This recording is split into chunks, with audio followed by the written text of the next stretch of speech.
Okay, so now I'm going to cover while act. Go to designer panel and create a new sequence, that is while activity. Okay, let's say while activity.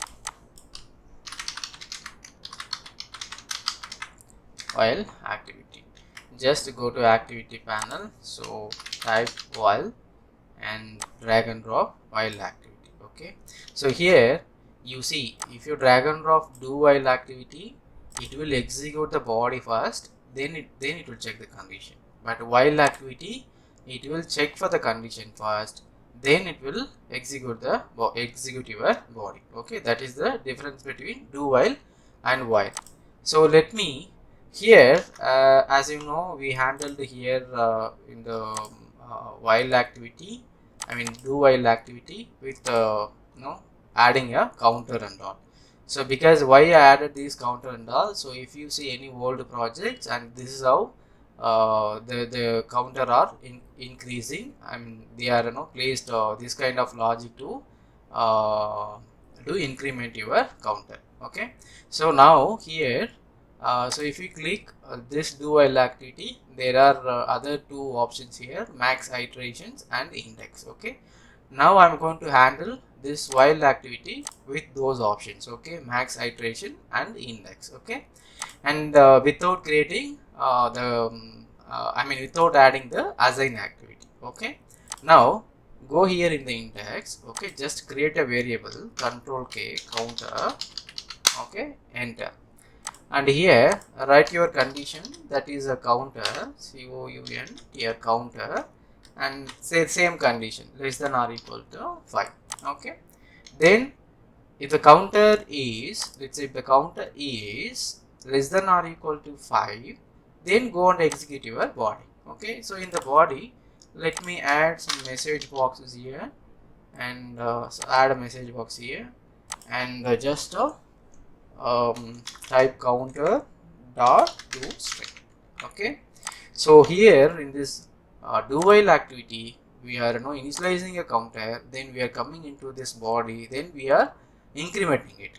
But this do while and while activity itself, there is an future, so it will auto increment the index. Okay, so let's say here I'm going to execute it. Let's say just go to debug and step into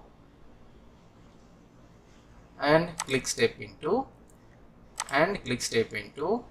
Now it's entering into this body of the while activity. Okay, now you see the counter is 0, and here what we given, that we given as a 1, right? So here you can add a 0 as well, or else if you want to add 1, you can add a plus counter plus 1. So let's step into. Now it's printed 0 because the counter is now stored a value, default value is 0. Then again it's coming and printed as a 1, so till, because the condition is still true. Okay, then again step into, the message box is 2, and again step into. Okay, the message box is 3, and again just loop it, and 4. This is the 4th time it's executing. Now it's a 5th time, and then it's a going out. Okay, so you can simplify your while and do while activity through this index number, output index counter. Okay, so here we have because most of time, if you see any YouTubes or any UiPath forum, this will be like this only. So now we have a simplified option here. So through this option, we can able to use this counter increment. And also there is one more option like max iteration. So let's say you are given a conditions like less than or equal to 5, but you don't want to loop it till 5, then you want to retry, I mean you want to loop it 3 times, only 3 times, then you can give 3 here, so it will check, it will loop only 3 times. Okay, so that's all about while activity. So now you are